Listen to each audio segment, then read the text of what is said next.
Alors les amis, bonjour, Meir Metoudi, fondateur du tutoriel La Halacha, c'est facile dans le cadre du programme Shabbat ou le projet de la délivrance. Et aujourd'hui, une nouvelle capsule qui est la suite des lois de Borer en hébreu ou trier en français. Alors aujourd'hui, je vais essayer de répondre aux questions qu'on peut se poser techniquement pour savoir exactement quelles sont les choses qu'on aura le droit de faire pendant Shabbat en ce qui concerne le tri et quelles sont les choses qui seront donc interdites. Alors pour cela, je vais juste faire un rappel succinct de ce que nous avons dit la dernière fois en ce qui concernait les lois de tri. Et nous avions dit qu'à l'époque du temple, le tri se faisait ainsi. Nous utilisions donc un grand tamis pour trier les graines de blé de ce que nous ne voulions pas et dans le but de les engranger pour pouvoir les moudre après. Et donc nous avons dit que le travail interdit consistait donc à prendre un ustensile pour trier le mauvais du bon dans le but de consommer plus tard. Et donc nous avions conclu que pour pouvoir autoriser le tri, il nous fallait 3 conditions sine qua non qui étaient de pouvoir trier le bon du mauvais et pas le mauvais du bon, à la main et pas avec un ustensile, dans le but de le consommer tout de suite et pas pour consommer plus tard. Alors justement, en ce qui concerne ces lois-là, je voulais donc faire des petits détails, des petites explications claires. Alors nous avons dit tout de suite, c'est-à-dire que si maintenant nous allons nous retrouver avant un repas de Shabbat, avant le repas, nous n'aurons pas le droit de trier longtemps avant. Qu'est-ce qu'on appelle longtemps avant? C'est-à-dire que normalement, si on doit trier des choses avant le repas, il faut les trier le plus proche possible du repas. Et si nous avons des invités ou du monde et donc que le tri est nécessaire et va donc prendre plus de temps, nous pourrons autoriser jusqu'à une demi-heure avant le début du repas de trier, mais pas plus. Deuxièmement, il faudra trier uniquement la quantité que nous supposons être la bonne et pas plus. À savoir, par exemple, je vais vous donner un exemple de tri qu'on peut faire maintenant. J'ai des cacahuètes avec des écorces de cacahuètes et je veux trier donc le bon du mauvais. On a dit les cacahuètes de leurs écorces pour pouvoir les présenter à la table parce que c'est pas beau d'avoir sur une table, surtout sur nos invités, des cacahuètes avec des écorces. C'est un exemple simple. Donc je voudrais avant Shabbat donc enlever les cacahuètes des écorces. Je n'aurais pas le droit d'enlever les écorces des cacahuètes. Est-ce que j'ai le droit de faire cette chose-là? Oui, je prends le bon du mauvais avec la main, dans le but de le consommer tout de suite. Nous avons dit tout de suite, qu'est-ce qu'il en était dans notre cas à nous, tout de suite avant le repas, au maximum une demi-heure avant et pas plus. Voilà, donc c'est un cas spécifique. Si maintenant j'ai trié, donc nous avons dit la quantité nécessaire et pas plus, mais que malgré tout, involontairement, il en est resté plus, parce que je ne peux pas moi-même définir ce que mes invités vont consommer, donc je fais une estimation de la quantité que je dois trier, mais si supposons que grâce à Dieu il y avait plein de choses à manger et qu'ils n'ont pas arrivé à manger toutes les choses que j'avais triées, c'est pas un problème, j'aurais rien transgressé, j'aurais même le droit de consommer et de profiter de ce tri pour les prochains repas. Donc ça c'est ce qui concerne la notion de tout de suite. Alors donc nous avons dit que nous devions trier le bon du mauvais et pas le mauvais du bon. Maintenant, je vous donne un exemple. Imaginez que vous avez un animal, par exemple, on va dire que vous avez un chien à la maison et que ce chien-là, qu'est-ce qu'il mange? Il mange les os de poulet. Mais moi, je mange le poulet. Maintenant, je veux donner à manger à mon animal les os. Alors, pour nous, le mauvais, ce sont les os et le bon, c'est le poulet. Pour le chien, le bon, c'est les os. Est-ce que je peux considérer pour mon animal, quand je prends les os et que je lui donne, que j'ai pris le bon du mauvais? Oui, effectivement, ça sera autorisé. J'aurai le droit de prendre les os du poulet pour les donner à mon chien, par exemple. Donc, de prendre le mauvais du bon. Donc, ça sera un tri qui sera autorisé. Supposons que dans votre assiette, vous avez le même aliment, mais de tailles différentes. Vous avez, par exemple, des pommes de terre, des grosses pommes de terre, des petites pommes de terre. Et moi, je veux choisir les petites pommes de terre. Est-ce que j'aurai le droit d'enlever les grandes et de garder que les petites? Ça s'appelle pas trier. Ça s'appelle trier parce que c'est le même aliment et c'est le même aliment qui est distinct uniquement au niveau de sa taille et donc il n'y aura pas de problème de trier, donc d'enlever le mauvais. Maintenant, d'un autre côté, si maintenant j'ai deux sortes de poissons par exemple. J'ai des sardines et des rougets et que je veux enlever l'un des deux, que je n'aime pas les sardines, je veux manger les rougets. Exemple. Ça, j'aurais pas le droit. Même si ça s'appelle du poisson, les deux, ce sont deux variétés différentes, j'aurais pas le droit. La même variété, à savoir, par exemple, maintenant, j'ai pris une sorte de poisson, mais je l'ai cuit différemment. Un, je l'ai fait cuire dans de la sauce, et l'autre, je l'ai fait, par exemple, frire. C'est le même poisson. Je n'aurai pas le droit de séparer ce que je veux pas pour laisser ce que je veux. Et donc je devrais prendre uniquement les poissons que j'aime, même si c'est le même poisson, donc c'est le même nom, ça s'appelle poisson, et c'est même la même variété de poisson, dans la mesure où il a été cuit de manière différente, ça s'appelle deux mets différents, et donc choisir le bon, le mauvais du bon sera interdit. D'accord ? Alors qu'est-ce qu'on a d'autre comme question ? On a donc, on a dit d'utiliser la main et pas un ustensile pour trier. Alors la main, si on prend une fourchette, un couteau, une cuillère, ça sera le prolongement de la main. Maintenant, parlons d'un cas spécifique qui peut nous arriver le Shabbat. J'ai fait, on va dire, du thé avant Shabbat. Vous savez, j'ai fait un extrait de thé. J'ai une théière orientale. Et dans cette théière-là, vous savez, entre la théière elle-même et le bec de la théière, il y a des petits trous qui servent à filtrer les feuilles de thé. Donc en versant, je vais verser le thé, je vais conserver dans ma main la chose que je ne veux pas, qui sont les feuilles de thé. Est-ce que cette chose-là, ça a permis donc de faire pendant Shabbat? Malgré tout, je ne rentre pas dans les détails de la raison pour laquelle ça sera permis, mais ça sera permis donc d'utiliser cette théière. Même chose pour des sachets de thé. Alors j'ai utilisé un sachet de thé que j'ai mis dans de l'eau. Alors je vous rappelle les lois en ce qui concerne les sachets de thé. Je n'aurai pas le droit de verser de mon koum d'eau, mon chauffe-eau directement dans le verre et mettre mon sachet de thé dedans.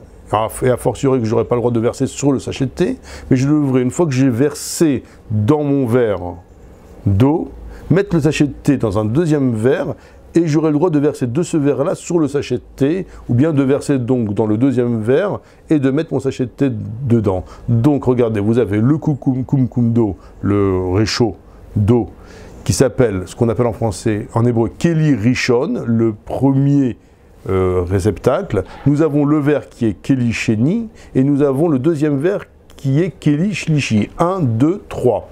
Le koum d'eau dans le verre de Keli Rishon, il rouille versement dans Keli Sheni, dans le deuxième verre. Deuxième verre, versement dans le troisième verre. Alors ça sera autorisé pour les choses qui cuisent rapidement, donc de verser sur l'objet du deuxième verre, sur l'objet qui se trouve dans le troisième. Donc maintenant on parle de sachet de thé. Donc j'ai mis ce sachet de thé dans le troisième verre, j'ai rempli un verre de ma marmite d'eau. Donc j'ai transvasé dans un premier verre. Ce deuxième verre, j'ai versé sur le sachet de thé. Maintenant, je voudrais enlever le sachet de thé. Alors le sachet de thé, c'est ce que je ne veux pas du verre d'eau. Est-ce que j'aurai le droit d'enlever ce sachet de thé ou est-ce que ça s'appellera trier? Malgré tout, nous aurons le droit d'enlever le sachet de thé. Alors, quoi d'autre? Imaginez... Bon, pour ceux qui ont encore l'appétit après ça, mais qu'une mouche est tombée dans un verre d'eau. Qu'en est-il? Est-ce que j'aurai le droit d'enlever la mouche du verre d'eau? Alors oui, j'aurai le droit d'enlever la mouche du verre d'eau pour pouvoir consommer l'eau, malgré que j'enlève le mauvais du bon. Il y a des poskim, des rabbanim qui disent qu'il faudrait enlever un petit peu d'eau avec la mouche, mais en vérité, d'après le Rabbi Yosef, on pourra permettre d'enlever la mouche sans enlever de liquide avec et de consommer cette eau-là. Maintenant, imaginez que vous avez une marmite et que vous avez dans cette marmite plusieurs morceaux, par exemple, de viande. Alors vous savez, il y a des personnes qui aiment la viande grasse, les personnes qui aiment la viande moins grasse. Est-ce que j'aurai le droit de séparer les morceaux distincts ou d'aller pousser des morceaux que je ne veux pas pour aller chercher au fond le morceau que je veux pour donner à la personne le morceau qu'il veut? Ça aussi, j'aurai le droit de le faire. Autre chose, je voudrais prendre, maintenant imaginez que vous avez un exemple, un couscous avec du bouillon et des légumes, et je voudrais prendre les légumes avec une louche trouée. Donc quand je vais prendre les légumes, le bouillon va couler. C'est un ustensile qui est malgré tout utilisé plus ou moins pour le tri. Si mon but est d'utiliser cet ustensile-là pour prendre les légumes, maintenant le bouillon qui tombe, c'est une conséquence mais pas une volonté première, on pourra permettre aussi d'utiliser cet ustensile-là qui s'appelle une louche trouée, je ne sais pas comment s'appelle ça en français. Quoi d'autre? Une salière. Alors une salière, vous savez, vous avez la salière, vous avez les petits trous dedans. Est-ce que ça s'appelle trier que de verser du sel? Non, le but n'étant pas de trier, et le but étant uniquement de disperser le sel comme il faut. Et aussi, si malgré, dans ma salière en plus des grains de riz qui m'empêchent de la coagulation du sel à l'intérieur de cette salière-là. Donc quand je vais verser le sel, je vais conserver ce que je ne veux pas avoir dans mon assiette, qui sont les grains de riz, et verser ce que je veux, qui est le sel. Est-ce que j'aurai le droit de faire cette action-là? Donc si j'ai des grains de riz dans la salière, alors ça aussi, ça serait une chose qui sera autorisée. Autre chose, imaginez que vous ouvrez Shabbat un yaourt blanc, et vous savez, dans le yaourt blanc, il y a souvent un peu d'eau dessus. J'ai pas envie de boire cette eau-là, ou de consommer cette eau-là. Est-ce que j'aurai le droit de verser l'eau qui est par-dessus le yaourt? Alors, dans la mesure où l'eau est bien distincte du yaourt, j'aurai le droit effectivement de verser cette eau-là pour consommer le yaourt, malgré le fait que je jette ce que je ne veux pas, ça ne sera pas considéré comme trié, et j'aurai le droit de faire cette action-là. J'aurai le droit aussi, par exemple, si j'ai un café turc, vous savez, avec le café moulu, la mouture qui descend au fond du verre. Maintenant, moi, je ne veux pas boire de ce verre-là parce que je ne veux pas avoir des grains de café dans ma bouche. Je voudrais pouvoir verser ce café-là dans un autre verre pour pouvoir avoir que du café dans le deuxième verre. Alors là aussi, vous allez me dire, mais tu vas conserver le café que tu ne veux pas dans la main. Est-ce que ça serait autorisé malgré tout? Alors oui, effectivement, ça serait malgré tout autorisé, à condition de verser en une seule fois et de s'arrêter quand commence le goutte à goutte. Donc vous versez d'une seule traite dans le deuxième verre et vous vous arrêtez quand vous commencez à avoir les grains une seule fois, mais vous ne faites pas par petits gestes comme ça, parce que là, ça sera vraiment clair que vous faites une action de trier. Mais si vous déversez du premier dans le deuxième verre, ça sera autorisé. Autre question. Oui, alors là, le thon. Alors, les boîtes de conserve. Alors, les boîtes de conserve, vous avez une boîte de maïs. Vous avez ouvert avec votre ouvre-boîte pendant Shabbat qui est autorisé une boîte de maïs. Ça sera aussi autorisé d'ouvrir les boîtes pour les Sfaradim avec un ouvre-boîte sans avoir besoin de faire autre chose pour permettre cette chose-là. Donc, j'ouvre avec mon ouvre-boîte une boîte, par exemple, de maïs. Il y a de l'eau dans cette boîte de maïs. Je ne veux pas l'eau. Est-ce que j'ai le droit de verser l'eau et de conserver le maïs? Alors oui, j'aurai le droit de verser l'eau et de conserver le maïs, ça serait une chose autorisée. Maintenant, bien entendu, n'utilisez pas le couvercle que vous avez ouvert comme filtre pour pouvoir verser l'eau, ça sera par contre interdit. Mais par contre, verser donc l'eau du maïs pour le consommer, on a dit, tout de suite avant le repas, pour faire une salade par exemple tout de suite avant le repas, ou au maximum une demi-heure mais pas plus, ça sera autorisé. Donc en ce qui me concerne, aussi bien les boîtes de maïs, les boîtes de cornichons ou autres ingrédients. Qu'en est-il des boîtes de thon? Alors les boîtes de thon, c'est quelque chose d'un peu plus spécifique. Donc j'ouvre la boîte de thon avec mon ouvre-boîte, je veux verser l'huile du thon. Donc bien entendu, je n'utiliserai pas le couvercle comme filtre pour empêcher le thon de tomber, mais en ayant enlevé le couvercle, j'ai le droit de verser de l'huile. Je ne veux pas avoir toute cette huile-là. J'aurai le droit à une condition. Il y a deux sortes de thon. Il y a le thon qui est en bloc et il y a le thon qui est en miettes. Si l'huile et le thon sont vraiment mélangés avec les miettes de thon, ça, j'aurais pas le droit. Mais si c'est bien séparé, c'est un bloc de thon et j'ai de l'huile donc qui est séparée de ce thon-là, que je veux juste verser cette huile-là en une seule fois pour en avoir moins dans ma boîte, ça, j'aurai le droit aussi. Alors, nous avons parlé des boîtes de thon. Qu'est-ce qu'il est donc bien entendu, j'aurai le droit de vider mon assiette après avoir mangé, donc de jeter dans la poubelle tout ce qui est dans mon assiette, et il n'y a pas ici un problème de trier si je jette tout ce qui est dans mon assiette. Si j'ai maintenant une corbeille de fruits et que je veux séparer les fruits, enlever de la corbeille les fruits que je ne veux pas, ça par contre, j'aurais pas le droit d'enlever les fruits que je ne veux pas d'une corbeille de fruits. Est-ce que j'ai le droit d'utiliser ce qu'on appelle en français un éplucheur ou un économe pour éplucher par exemple des concombres? Je vais éplucher des concombres avec un économe. Est-ce que j'ai le droit d'utiliser cet ustensile-là pour enlever ce que je ne veux pas du fruit? Alors j'aurai le droit d'utiliser cet ustensile-là et j'aurai le droit aussi de d'éplucher les fruits. Donc on a dit qu'on a le droit de déplucher en vérité tous les fruits, parce que la seule manière de pouvoir consommer ces fruits-là, c'est de les éplucher. J'aurai le droit aussi d'enlever les queues des fruits. Par exemple, j'ai une pomme, j'ai enlevé la queue de la pomme. Alors on va dire, mais ça c'est pas obligé d'enlever la queue. J'aurai le droit malgré tout. La salade maintenant, les noyaux. Les noyaux, j'ai bien entendu le droit d'enlever les noyaux des fruits. La salade, alors la salade c'est un petit peu plus compliqué. La salade, si je veux maintenant enlever les feuilles extérieures qui sont un peu noircies ou fanées, tant qu'elles sont reliées au légume lui-même, donc ce n'est ni plus ni moins qu'on va dire l'équivalent d'une écorce du fruit ou du légume, comme par exemple une peau d'orange. Donc j'aurai le droit de les enlever. Mais si maintenant j'ai coupé le tronc de la salade, et donc je me retrouve qu'avec un paquet de feuilles, et que je veux enlever les feuilles que je ne veux plus, alors là, par contre, ça sera interdit parce que ça s'appellera trier. J'aurai le droit, par exemple, dans une pastèque, d'enlever les graines de la pastèque ou d'enlever les graines du melon. Je coupe un melon en deux, j'ai les graines au milieu, je veux enlever. Vous allez dire que je vais enlever le mauvais du bon. Malgré tout, c'est la manière de consommer, c'est comme ça qu'on consomme le melon. Donc si on a dit que c'était fait pour tout de suite, j'aurai le droit de les enlever. En ce qui concerne la notion de tout de suite, je voudrais rappeler que ce qu'on a dit qu'il fallait le faire tout de suite avant le repas ou au maximum une demi-heure avant, c'était avant le repas. Si vous êtes au milieu du repas, il n'y aura aucun problème de trier pendant le repas, même si c'est pour consommer à la fin du repas, même si le repas dure plus qu'une demi-heure. Donc j'aurai le droit, une fois que j'ai fait Netilat Yadayim et Motzi, de trier les choses, même si elles vont être consommées pour après le repas lui-même étant une seule entité. Alors, maintenant, il faut savoir qu'il y a une notion de tri qui existe aussi, d'après certains dictionnaires, en ce qui concerne pas seulement la nourriture, mais aussi des objets. Alors maintenant, imaginez par exemple que vous avez des livres différents et que je voulais trier les livres pour les mettre à chaque endroit. Alors sachez que ça, vous aurez le droit. Un autre exemple de tri, mais c'est des choses qui vont être autorisées, mais c'est pour vous donner un peu l'idée de ce qu'est le tri.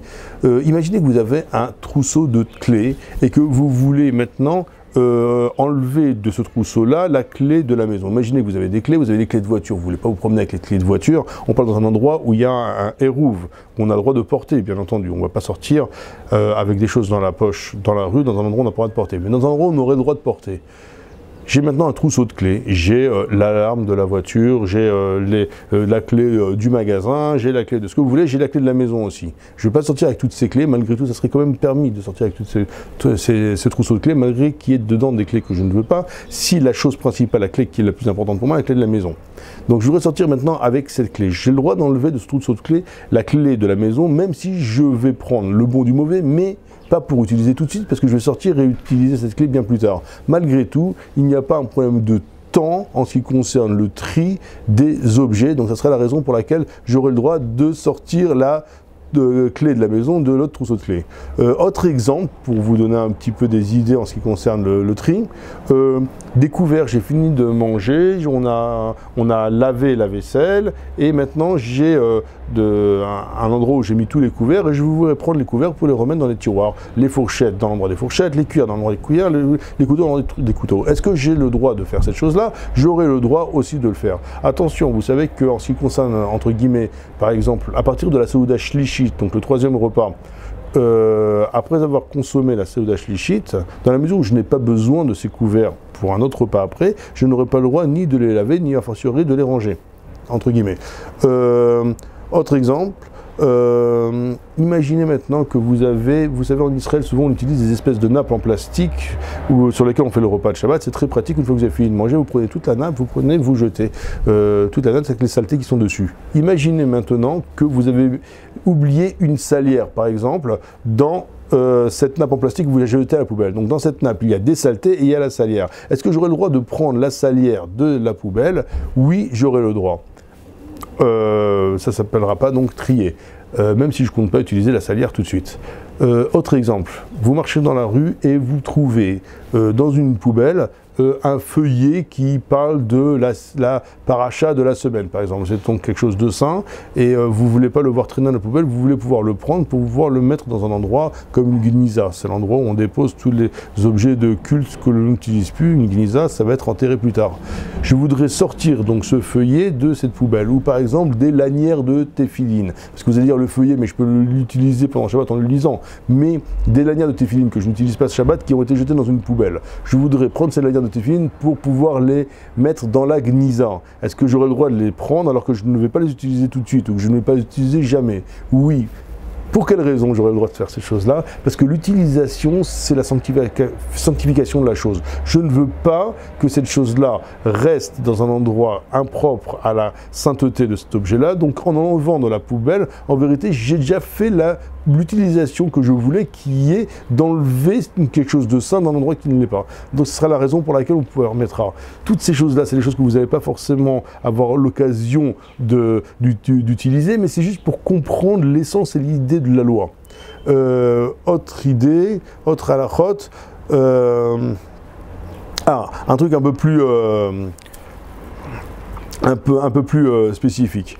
Vous savez, par exemple, dans les circoncisions, les Brit Mila, vous avez des plateaux avec, dans ce plateau-là, vous pouvez avoir des raisins secs, des dragées, des bonbons, des choses comme ça. Et je veux prendre une des choses, par exemple, je veux prendre des bonbons pour les amener à la maison pour donner à mon fils. Mais il va se passer plus d'une demi-heure entre le moment où je prends les bonbons et le moment où je vais donner à mon fils. Malgré tout, ça sera autorisé de prendre ce que je veux pour les amener à la maison. On n'a pas de problème de tri en ce qui concerne les habits. Imaginez que par exemple vous avez un cintre avec plusieurs habits l'un sur l'autre et que je veux maintenant enlever du cintre les habits qui sont au-dessus pour prendre les habits qui sont en dessous, je n'aurai pas un problème de tri. Je veux ranger des jouets. Mes enfants ont joué avec des jouets. Pour les Sfaradim, il n'y a pas un problème de mouxé en ce qui concerne les jouets. Et je voudrais pouvoir maintenant ranger chaque objet, chaque jouet à sa place. Pour les Sfaradim, j'aurai le droit aussi de ranger. Je veux pouvoir prendre dans un frigo, dans un congélateur une chose, et j'ai un autre objet qui me dérange, qui est donc à l'entrée du frigo, à l'entrée du congélateur. Je veux enlever cet objet-là pour prendre l'objet qui est derrière. Ça aussi, j'aurai le droit, ça ne s'appellera pas borer. J'aurai le droit, bien entendu, donc on a dit de trier les os du poulet ou bien les arêtes du poisson, ça ne s'appellera pas trier non plus.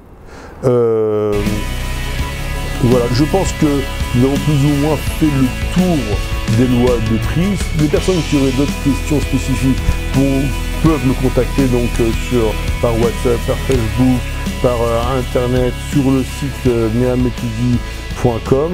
Je me ferai un plaisir de vous répondre aux questions. En attendant, comme je vous l'ai dit, la halakha c'est facile et je souhaite vous retrouver avec l'aide de Dieu pour un prochain tutoriel sur encore d'autres lois de Shabbat. En attendant, je vous souhaite Shabbat Shalom et Mevorach.